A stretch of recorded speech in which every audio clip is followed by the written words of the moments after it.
Hello friend, हमारी आज की कहानी है विधवा एक अभिशाप। वाड़ी और राघव की नई नई शादी हुई थी। आज दोनों कहीं बाहर जाने वाले थे, घूमने फिरने के लिए। अरे वाड़ी, तुम तैयार रहना, मैं बाहर थोड़ा काम निपटा कर आता हूँ, उसके बाद हम बाहर चलेंगे। राघव कहता हुआ कहीं बाहर जाता है। वाड़ी उसका इंतज़ार करती रहती है। थोड़ी देर बाद दरवाजे की घंटी बजती है। वाड़ी दौड़कर दरवाज़ा खोलती और सामने देखते ही जोर से चिल्लाती है, राघव। सामने राघव की लाश देखकर खुद उसके पास जाने से रोक नहीं पाई। उसे जोर जोर से उठाने लगी। उठो ना राघव, अभी तो हम घूमने जाने वाले थे, इतनी सी देर में क्या हो गया। इतने में उसकी सास और सभी आ जाते हैं। कुछ देर बाद वह कुछ नहीं बोल पाई, बस गुमसुम सी बैठ गई। सास रोती हुई बोलने लगी, खा गई रे या मनहूस मेरे बेटे को, अब अकेले मैं क्या करूँगी। बाड़ी चुपचाप बस आंखों में आंसू गिराती हुए रोए जा रही थी। वह अपना सुध-बुध खो चुकी थी। बेटे की तिरही के बाद ससुराल वाले वाड़ी को मायके के दरवाजे पर पटक कर चले गए। वाड़ी के मायके में माँ बाप के न होने से चाचा चाची ने ही पाल पोस कर बड़ा किया। लेकिन वाड़ी की चाची तो उसको बिल्कुल भी पसंद नहीं करती थी, लेकिन चाचा जी उससे बहुत प्यार करते थे। चाची उसे देखते ही जोर से बोल रही थी उसके चाचा को, देखो जी, अब मैं इस मनहूस को यहाँ नहीं रख सकती। मेरे बच्चों पर इसका साया बिल्कुल अच्छा नहीं। इतने दिन तो इससे पीछा छुड़वा लिया, लेकिन अब और नहीं, इसे किसी विधवा आश्रम में छोड़ाओ। अरे मैं इसे ऐसे ही भटकने नहीं दे सकता। कुछ तो रहम करो बेचारी पर, हमारे सिवा है ही कौन इसका। वाड़ी के चाचा कहते हैं, नहीं नहीं, या तो इस घर में वाड़ी रहेगी या मैं।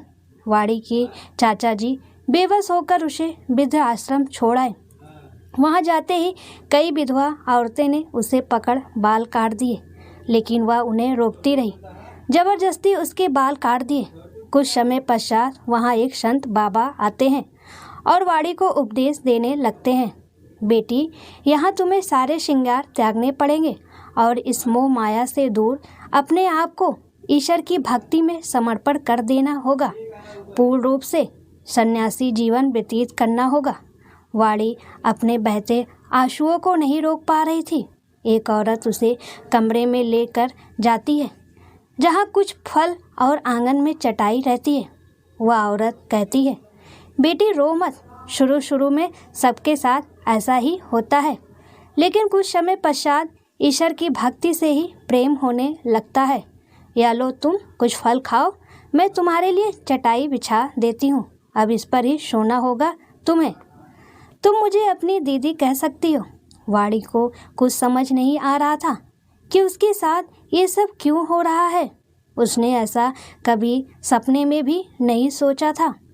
कई दिनों तक वाड़ी सदमे में ही रही, लेकिन धीरे धीरे अपने आप को ही भूलती जा रही थी। एक दिन वो फूलों की टोकरी ले जा रही थी। अचानक एक लड़के से टकरा जाती है और सारे फूल नीचे गिर जाते हैं। वह उन्हें समेटने में लग जाती है, लेकिन वह लड़का बस एक तक उसकी तरफ देखता ही रहता है। जब वो फूल उठाकर जाने लगती है तो उसने बोला, सुनो जी, मेरा नाम अभय है, इस आश्रम के गुरुजी कहाँ हैं, मुझे उनसे मिलना है। लेकिन वाड़ी नीचे नजरें किए ही वहाँ से चली जाती है।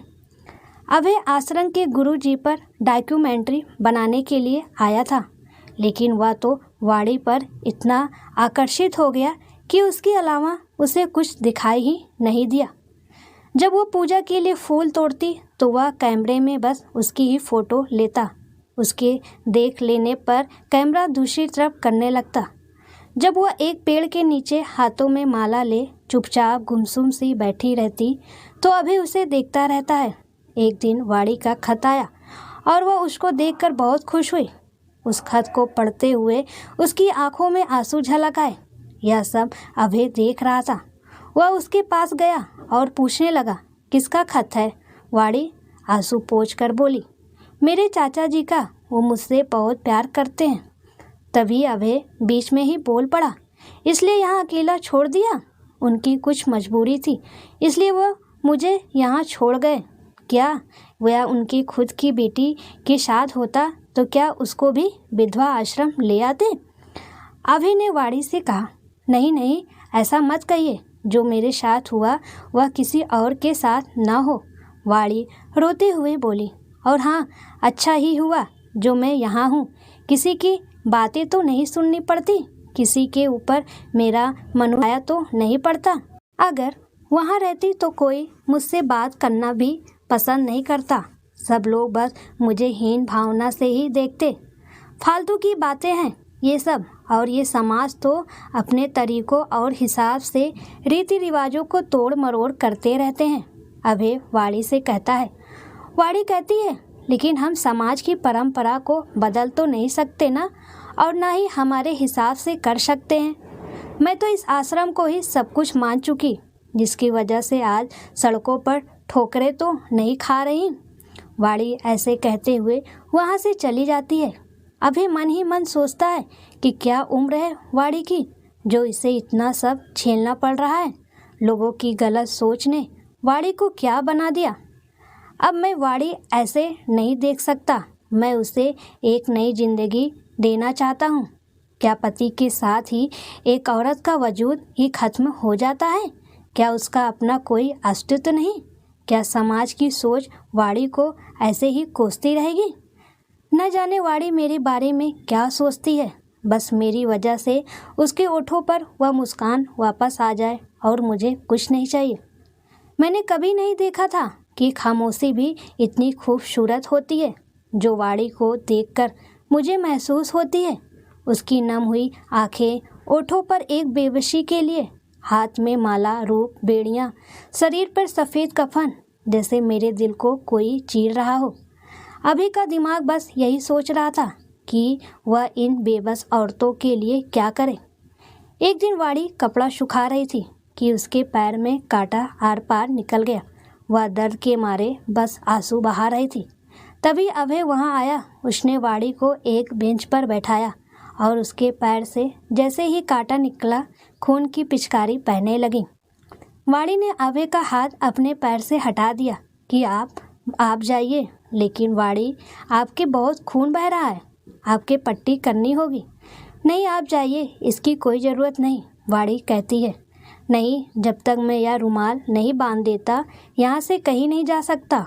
और वह वाड़ी की अपनी रुमाल बांध देता है। अभय वाड़ी की छोटी छोटी बातों में मदद करने लगा और वह बुजुर्ग औरतों के साथ बैठकर बहुत देर तक उनसे बातें करने लगा। उनकी भी मदद करता है। ये सब बातें से ही अभय वाड़ी को उसकी ओर खींचने लगी, लेकिन वह दिल से नहीं मानना चाहती थी। वह अपने आप को पूरी तरह से भगवान को समर्पित कर चुकी थी, इसलिए ये सब बातें उस पर पाप लग रही थी। लेकिन दिल पर किसका जोर चलता है, वो तो अपनी मर्जी के मालिक है। धीरे धीरे वाड़ी भी अभय को पसंद करने लगी, लेकिन अभय को कभी नहीं बताना चाहती थी। उसे डर था कि जिस तरह उसने राघव को खोया है, वह अभय को नहीं खोना चाहती थी। अब तो वाड़ी बस अपने कमरे में बंद रहती और बाहर निकलना ही बंद कर दिया। अभय उसे बाहर ना देखकर बेचैन हो उठा। 2 दिन तो उससे जैसे तैसे निकाल लिए, लेकिन तीसरे दिन वह वाड़ी की कमरे के दरवाजे के पास खड़ा होकर कहने लगा, वाड़ी जी, आप ठीक तो है ना? बस एक बार बोल दीजिए, मेरा दिल बहुत घबरा रहा है। आप 2 दिन से कमरे में क्यों कैद हो गई? बताइए ना वाड़ी जी, आप बाहर क्यों नहीं आ रही हैं? वाड़ी जी, अंदर वाड़ी अपने आंसुओं को दबाए हुए बोलती है, कुछ नहीं हुआ अभय जी, बस थोड़ी तबीयत ही खराब थी। देखिए, मैं कल जा रहा हूँ, आपसे कुछ कहना चाहता हूँ। अभय ने आंखों में आंसू भर कर कहा। लेकिन वाड़ी तो खुद ही उसे अपने आप से दूर करना चाहती थी। लेकिन जब उसने वापस जाने का नाम लिया तो उसे बहुत तकलीफ हुई। वह उसकी एक झलक देखना चाहती थी, लेकिन उसे खोने का डर उसे बहुत सता रहा था। ठीक है वाड़ी जी, अगर आप मेरी वजह से बाहर नहीं आ सकती तो कल होते ही मैं अपने शहर निकल जाऊंगा, अभय कहता है और वहाँ से चला जाता है अपने कमरे में, और सुबह होते ही वहाँ से अपने शहर चला जाता है। वाड़ी उसे दूर दूर तक देखती रहती है, लेकिन उसे रोक नहीं पाती। वाड़ी बहुत उदास हो जाती है। अब उसका कहीं मन नहीं लगता। हर वक्त ऐसा लगता कि वह वापस आ जाए। उसके जाने के बाद वाड़ी फिर से गुमसुम सी रहने लगी। उधर अभय तो बस उसकी कैमरे में फ़ोटो ही देखता रहता। लेकिन शहर जाने के बाद अपने समाज की गलत सोच के खिलाफ एक डॉक्यूमेंट्री फिल्म बनाई और वाड़ी जैसी कई लड़कियों की दुर्दशा लोगों के सामने पेश की। वाड़ी उसके ख्यालों में इस तरह डूबी रहती थी। उसे अब किसी बात की परवाह नहीं थी, लेकिन उसके दिल में सुकून जरूर था कि अभय जिंदगी में कोई परेशानी नहीं आएगी मेरी मनहूसियत की वजह से। अब अभय एक बहुत बड़ा फिल्म मेकर बन चुका था। लाखों लड़कियां उसकी दीवानी थी, लेकिन उसके दिल में सिर्फ वाड़ी रहती थी। उसके घर वाले उसे हमेशा कहते हैं कि अब तो तू सेटल भी हो गया, अब तो तेरी शादी की उम्र भी निकलती जा रही है, तो कब करेगा फिर। लेकिन अभय सबकी बात अनसुनी कर देता और कमरे में जाकर वाड़ी की तस्वीर के सामने कहने लगता, मेरी दुल्हन तो सिर्फ मेरी वाड़ी है और अब मैं तुमसे और दूर नहीं रहूँगा। जल्दी आ रहा हूँ तुम्हारे पास और लोगों की सोच बदलने। जिस समाज में तुम्हें ठोकरों के अलावा कुछ नहीं दिया, उन्हें तुम्हारे कंधों में झुकाने के लिए। कुछ दिन बाद रात को एक औरत आती है और कहती है कि तुमको गुरुजी ने बुलाया है।